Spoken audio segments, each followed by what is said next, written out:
como somar por mês aqui no Excel. Eu tenho uma planilha de compras e olha o que eu preciso fazer. Eu preciso saber qual foi a quantidade que eu comprei, porém não a quantidade total, apenas a quantidade referente ao mês de janeiro, por exemplo. E depois, apenas a quantidade referente ao mês de fevereiro. Só que tem um problema, né? O mês de janeiro, por exemplo, ele vai do dia 1 ao dia 31. E o mês de fevereiro, do dia 1 ao dia 28. Como é que eu consigo fazer para o Excel entender que eu quero apenas o mês de janeiro? E depois, o mês de fevereiro, o mês de março? E não todo o intervalo da quantidade ou ainda todo o intervalo do total que eu comprei, né, em reais. Eu quero apenas o mês específico, do início do mês até o final. Inclusive, tem aqui uma planilhinha de análise que eu fiz justamente isso, e é isso que a gente vai ver nesse vídeo. Então, eu não fiz compra nenhuma aqui no mês de janeiro, fevereiro, enfim, mas aqui no mês de maio, junho, julho, agosto já tem informação. Então o Excel ele pegou todo o intervalo do mês de maio e somou toda a quantidade que eu já comprei. E depois, o valor total do mês de maio e somou todo esse valor. Como é que a gente consegue definir esses intervalos dentro da função soma aqui no Excel? É isso que a gente vai ver nesse vídeo mais interessante. Mesmo que você use essa planilha aqui diariamente, insira novas informações, remova algumas informações, altere alguma coisa que você já preencheu, vai funcionar. O relatório ele é automático. Sempre que você atualizar qualquer coisa, adicionar, remover, o relatório já atualiza de modo automático, com todas as informações corretas. Vamos aprender então agora, na prática, como é que a gente pode fazer essa automatização aqui no Excel para nos auxiliar a fazer análises. Vamos lá. A primeira coisa que a gente precisa ter para poder fazer essa soma por intervalo de meses aqui no Excel é ter aí uma base de dados, uma tabela, uma listinha que a gente vai utilizar para fazer essa soma. E aqui nesse exemplo eu tenho uma planilha de compras, onde eu fiz uma compra em cada dia tem uma compra diferente, porém existem várias compras que foram feitas dentro de um mesmo mês. Então mesmo que o dia seja diferente, o mês é o mesmo. Então olha só, como exemplo, aqui eu tenho essas 3 primeiras linhas de compras, foram feitas em dias diferentes, porém todas foram feitas no mês 5. Todas foram feitas dentro do mesmo mês, mesmo que sejam dias diferentes. Então preciso pegar este mês e eu quero saber a quantidade que eu comprei no mês 5, então eu tenho que somar toda essa coluna aqui da quantidade, e também eu quero saber o total que foi comprado dentro desse mês. Então tem que somar toda ali a coluna do total, todo esse intervalo. E no próximo mês é o mês 6. E aqui eu já tenho bem mais de 3 linhas. Eu tenho 6 linhas, né? 5 linhas. E aí eu preciso somar a quantidade que eu comprei dentro desse mês e também a quantidade total em valor comprado. Para que a gente possa fazer isso, pensa só. Imagina que a gente faça de forma manual. Seleciona o intervalo, primeiro intervalo do mês 5, aí depois vem, seleciona o intervalo do mês 6, aí depois do mês 7. Nossa, vai dar muito trabalho, né, fazer de forma manual. Então é interessante a gente automatizar esse processo utilizando a função soma-ces aqui no Excel, porque ela consegue nos ajudar. A gente consegue determinar um intervalo. Então, em cada um dos meses, a gente fala assim, olha, soma tudo que é mês de janeiro, e quando a gente clicar, segurar e arrastar para baixo, já vai automático. Mês de fevereiro, mês de março, abril e assim por diante. Então, mesmo que você use essa planilha, essa base de dados que você tem aí por muito, muito tempo, vai funcionar, porque o Excel ele sempre vai puxar as informações de modo automático. Então, mesmo que você adicione novas informações, com novas datas, novo dia, novo mês, vai funcionar essa automatização. Sempre vai ficar atualizando para você esse relatório que a gente vai fazer, essa análise automática. Deixa eu clicar aqui nesse botãozinho de mais, para criar uma nova planilha, botão direito, renomear. Análises, vou colocar aqui, ou pode ser análises, beleza. Aperto Enter, e aqui eu vou escrever o seguinte, mês. Na próxima coluna eu vou colocar quantidade total, e na próxima coluna, valor total. Então aqui é um relatóriozinho que eu vou fazer aí as análises de quanto que foi comprado em quantidade e também em valor. Eu quero saber essas informações. Aqui no mês eu posso começar fazendo o seguinte, eu vou colocar a 01, barra 01, barra 2023, que no caso representa o mês de janeiro. Se eu verificar aqui neste exemplo que eu tenho, a primeira compra que foi feita foi no mês 5, não é mês 1, que é o janeiro, né? Então vai retornar 0 ali naquela primeira linha do relatório. Mas beleza, vamos deixar dessa forma, até para ficar mais organizado com todos os meses do ano. Então deixa eu clicar agora aqui, clicar, segurar e arrastar para baixo. Perceba que ele criou aqui uma sequência e não mudou os meses. Permaneceu tudo mês de janeiro. Ele mudou apenas o dia, né? Então, dia 6, 7, 8. Se eu quiser mudar o mês, perceba que aqui embaixo abre aqui uma caixinha para mim. Se eu clicar aqui nela, eu consigo selecionar preencher meses. Dessa forma, olha que legal. Agora sim, os dias permanecem fixos e o mês permanece, ele muda de mês em mês. Agora sim eu tenho todos os meses do ano. Eu posso até inclusive mudar essa visualização que está aqui. Eu posso selecionar todo mundo, ó, página inicial, onde está escrito data aqui, ó, eu clico na setinha para baixo, mais formatos de número, e aí eu vou selecionar aqui, por exemplo, uma opção diferente, uma formatação que pode ser essa daqui, por exemplo, ó. Seleciono essa opção, clico aqui no OK, e olha que legal. Ele já muda a visualização aqui para mim, ó. Deixa eu só aumentar um pouquinho o tamanho da coluna. Beleza, agora eu tenho algo mais organizado. Deixa eu até fazer o seguinte, ó. Vou selecionar todas as células, página inicial, vou colocar borda aqui em todo mundo, vou selecionar essa primeira coluna e vou centralizar aqui todo mundo para ficar mais organizado a visualização. Beleza. Como é que eu posso fazer então para que eu tenha o retorno da quantidade total? Primeira coisa que a gente tem que pensar é o seguinte: a quantidade total que eu estou querendo é do mês de janeiro. E o mês de janeiro, ele vai do dia 1 de janeiro, certo? 1/1 até o 31/1. Então é todo esse intervalo aqui, do dia 1º até o dia 31. Mas como é que eu vou falar para o Excel isso daqui? Se eu escrever, pensa só, se eu escrever isso daqui dentro da fórmula, dentro da função soma C, quando chegar no mês de fevereiro, eu vou ter que mudar. Por quê? Por dois motivos. Porque o mês de fevereiro, ele é /2, né? É o mês 2, e ele não vai até o dia 31, ele vai até o dia 28. Então, e aí, como é que eu faço, hein? A gente tem que pensar de algum modo para automatizar isso daqui. E uma excelente maneira para a gente criar esse intervalo de modo automático é utilizando a função, ó, igual fim mês. Essa funçãozinha aqui, ó. Eu vou dar 2 cliques, 1, 2, beleza. Qual que é a data inicial? A data inicial é essa data aqui da esquerda, ó, janeiro de 2023. Então eu seleciono, ponto e vírgula. Quantos meses eu quero avançar? Nenhum. Eu quero o fim do mês de janeiro. Então eu coloco aqui 0, fecho parênteses, enter. Mostrou para mim esse número aqui? Tá errado. O que a gente pode fazer para visualizar da forma correta? Página inicial, geral, setinha para baixo, ó. E aí eu seleciono data abreviada, beleza. Então, ó, eu sei que o janeiro de 2023, o fim deste mês é 31/1 de 2023. Agora, se eu clicar, segurar aqui no cantinho da célula e arrastar para baixo, eu tenho o fim de todos os meses que eu coloquei aqui na minha lista, ó. 28/2 é o fim do mês de fevereiro. 31/3 é o fim do mês de março. O mês de abril, ele termina no dia 30/4. O mês de maio, 31/5. Dessa forma, a gente já conseguiu automatizar os intervalos que a gente vai utilizar. Agora sim eu consigo falar para o Excel, olha, é para você pegar do dia 1 de janeiro até o dia 31/1, e aí você retorna para mim a quantidade. E depois, você pega do mês de janeiro, dia 1/1, até o dia 31/1, e retorna o valor total, beleza? Só que essa funçãozinha aqui, ó, do fim mês, a gente não vai utilizar ela de forma isolada. A gente vai pegar ela e colocar dentro da função soma C. Mas agora que a gente já entendeu como usar fim mês, a gente já consegue fazer isso de modo bem mais tranquilo e fácil, né? Porque a gente já entendeu como é que funciona. Se eu quero saber a quantidade total comprada no mês de janeiro, eu vou utilizar para isso a função soma C, porque é para somar com critério. Eu não quero somar todas as quantidades compradas.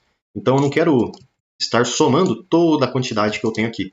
Porém, eu quero somar apenas aquilo que condiz com o mês de janeiro, por exemplo, e depois com o mês de fevereiro, e depois com o mês de março, abril e assim por diante. Então eu não quero somar tudo, eu quero somar apenas os números que condizem com o intervalo da data que eu preciso, o intervalo do critério que eu quero. No caso, a gente vai ter dois critérios, que seja maior do que o primeiro dia de janeiro e também que esteja dentro do mês de janeiro, né? Então a partir do dia 1/1 até 31/1. Em fevereiro, aí muda, né, os dias, a partir do dia 1/2 até 28/2.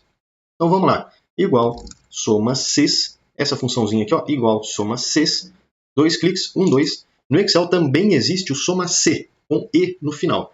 E também existe o soma Cs, com S no final. Qual que é a diferença? O com S no final, que é o que a gente está utilizando aqui, podemos colocar vários critérios, e é isso que a gente precisa. No caso, 2 critérios, que sejam dentro do mês de janeiro. Então a gente tem 2 critérios, a data inicial e a data final. O início do intervalo e o fim do intervalo da data. 2 critérios, beleza? Qual que é o intervalo de soma? A primeira coisa que a função nos pede. O intervalo de soma está aqui na planilha de compras, e aí eu vou fazer o seguinte, ó. O intervalo de soma é toda a coluna C. Por quê? Porque eu quero somar a quantidade vendida. Beleza? Então eu seleciono, eu clico aqui na letra C, para selecionar toda a coluna. Ponto e vírgula. Agora a funçãozinha está pedindo para mim, ó, o intervalo do critério. O intervalo do critério é toda a coluna da data da compra. É ela que vai definir o que deve ser somado ou não. Se estiver dentro do mês de janeiro, soma. Se não tiver, não soma. Então é a coluna da data, toda a coluna A, aqui no meu caso, que determina se isso vai acontecer ou não. Ponto e vírgula. Agora está pedindo aqui para mim um critério. E o critério eu quero começar com tudo aquilo que começa no dia 1/1. Beleza? Então, para que eu possa falar isso para o Excel, olha, soma tudo que comece a partir da data tal. Vai fazer o seguinte, ó, abre aspas, maior, igual, fecha aspas. Beleza? Aspas, sinalzinho de maior, igual, fecha aspas. E comercial, que é esse símbolo que eu acabei de digitar aqui. E agora eu vou lá na planilha de análises e seleciono essa célula aqui referente ao mês de janeiro. Beleza? Clico aqui nessa célula. É importante a gente clicar na célula ao invés de digitar o mês de janeiro por causa do seguinte. Quando a gente clicar, segurar e arrastar para baixo a função, agora está selecionando o mês de janeiro. Só que quando a gente clicar, segurar e arrastar para baixo, vai selecionar fevereiro, depois março, depois abril e assim por diante. À medida que a função vai sendo arrastada para baixo, a seleção também vai descendo. E a gente consegue automatizar dessa forma. E agora, ponto e vírgula. A funçãozinha está me pedindo o intervalo do critério 2. O intervalo do critério 2, vamos verificar. Compras é também a data de compra, né? Até porque, qual que é o critério 2? Que seja até o fim do mês. O fim do mês é o segundo critério. Primeiro critério, início do mês, e o segundo, fim do mês. E aonde que estão essas informações? Na coluna da data de compra. Então, novamente, eu seleciono toda a coluna. Aqui no final agora, ponto e vírgula. E qual é o critério 2? O critério 2 é que seja até o fim do mês. Até o fim do mês. Então, olha só. Abre aspas. Ao invés da gente usar agora o sinalzinho de maior, a gente vai usar o sinalzinho de menor, que é a setinha para a esquerda. Menor, igual, fecha aspas, e comercial. E agora a gente vai fazer o seguinte, vamos utilizar a função fim mês aqui dentro da função soma C. Fim, deixa eu dar 2 cliques aqui, ó, fim mês, 1, 2, beleza. Qual é a data inicial? O mês de janeiro, né? A gente está vendo aqui o mês de janeiro. E aonde que está o mês de janeiro? Aqui, ó, análises. Deixa eu clicar aqui, vem, seleciona aqui, ó, toda essa célula referente ao mês de janeiro. E depois, ponto e vírgula, meses, 0, assim como a gente viu anteriormente. Fecho parênteses de novo e aperto Enter. Olha, retornou para mim o número 0. Será que está certo? Eu acho que está, porque no mês de janeiro não teve compra mesmo nesse mês. Então vamos fazer o seguinte, ó, deixa eu clicar aqui ó, no cantinho da célula e arrastar para baixo e ver se vai funcionar. Clico, seguro e arrasto para baixo. Ó, funcionou. Maio, junho, julho e agosto retornou para mim aqui uns resultados, né? Vamos só verificar se isso daqui está certinho. Por exemplo, vamos conferir mês de maio, né? Então aqui, ó, 172 unidades compradas. Deixa eu vir aqui em compras. Mês de maio está aqui. Tenho esses valores aqui, ó. 75, 68, 29. Deixa eu fazer aqui no cantinho, ó. Igual 75 mais 68 mais 29. Enter. 172, é isso aí, pessoal. Então tá certinho. O que a gente fez aqui, ó, deu certo. Agora, dá até pra gente organizar bonitinho, né? Selecionar tudo, página inicial. E aí eu centralizo aqui esses valores. Para que eu possa fazer o valor total, é a mesma coisa. Porém, ao invés de a gente selecionar a coluna da quantidade como referência da soma, a gente seleciona a coluna E do total. Porém, o restante é igual. De qualquer forma, eu vou fazer aqui novamente. Vou fazer um pouquinho mais rápido. Vê se você consegue acompanhar agora o raciocínio, já que a gente já aprendeu passo a passo como é que faz. Então vamos lá. Igual, soma Cs. Deixa eu dar 2 cliques aqui. Só que antes da gente continuar, deixa eu te fazer um convite mais do que especial. Clica no link aqui da descrição e vem aprender mais sobre Excel comigo no curso completo de Excel. E mesmo que você não saiba nada sobre Excel, você vai aprender desde o absoluto zero até o avançado. E além de vários bônus exclusivos, como por exemplo o bônus de Power BI, onde você vai aprender desde o zero até o seu primeiro dashboard, você tem direito, você tem acesso ao certificado de conclusão. Então, clica no link aqui da descrição e vem aprender mais sobre Excel comigo no curso completo de Excel com certificado de conclusão. Agora que eu escolhi aqui a função, ó, igual soma Cs, eu venho e escolho o intervalo de soma. Eu quero o valor total comprado. Então, ó, compras, seleciono aqui toda a coluna E, onde eu tenho o total comprado, ponto e vírgula, intervalo do critério. O intervalo do critério é a data da compra. Agora aqui no finalzinho, ó, ponto e vírgula. E qual é o primeiro critério? O primeiro critério é que seja no início do mês, de janeiro. Primeiro dia do mês. Então, abre aspas, maior, igual, fecha aspas, e comercial, vem na planilha da análise e seleciona aqui o mês de janeiro. E agora, ponto e vírgula. Qual é o intervalo do critério 2? Está aqui na planilha de compras, toda a coluna da data da compra, né? E agora, ponto e vírgula, qual é o critério 2? Que seja no último dia do mês. No caso, o mês de janeiro, que a gente está analisando aqui na primeira linha. Abre aspas, que seja menor, igual, fecha aspas, e comercial, para que eu possa saber o último dia do mês de janeiro. É moleza, é dia 31. Mas e o mês de fevereiro? Mudou, né? Aí vai só até o dia 28. Então tem que automatizar, lembra? Então a gente vai usar aqui, ó, fim, mês. Deixa eu dar 2 cliques aqui, 1, 2, beleza. E a data inicial está aqui nas análises, o mês de janeiro. Ó. Seleciono, beleza. Agora aqui no final, ó, ponto e vírgula, meses, 0, né? Igual a gente viu lá no começo do vídeo. Fecho parênteses de novo, Enter. Pronto, já está funcionando. Deixa eu inclusive já aproveitar, ó, página inicial, centralizar todo mundo, colocar aqui na formatação de moeda. Clicar, segurar e arrastar para baixo. Beleza, pessoal. Dessa forma, então, eu consigo aqui ter um relatório me mostrando a quantidade que eu comprei em todo mês de janeiro, de fevereiro, de março, de abril, maio, junho, julho e assim por diante. E também consigo ter aqui, ó, o valor total comprado, quantidade total e valor total. E lembrando, né, que esse relatório aqui, mesmo que você atualize qualquer informação, ele também atualiza para você de modo automático. Seja você inserindo novos valores ou ainda você alterando, editando algum valor. Então, por exemplo, vamos pegar aqui o mês de junho. Ele tem, ou melhor, mês de maio, porque ele tem um valor aqui menor, né? Então, ó, R$ 3.700, por exemplo, e 172 unidades compradas. Deixa eu pegar aqui e editar, digamos aqui, ó, esse ômega 3, digamos que eu preenchi errado, na verdade foi 129 unidades e o custo foi R$ 199. Beleza, vamos ver se mudou ali na análise. Olha só, alterou, né? Antes estava 100 e pouquinho, mudou para 272, estava R$ 3.000, mudou para 27 mil. Isso é sinal que o que a gente fez na função soma-C está totalmente automatizado, já está funcionando. Espero que esse vídeo aqui possa te ajudar a conseguir fazer análises de modo mais automático no Excel. E se você tiver alguma dúvida, alguma sugestão, deixe aí nos comentários. E eu te espero amanhã. Todo dia tem vídeo novo. Valeu!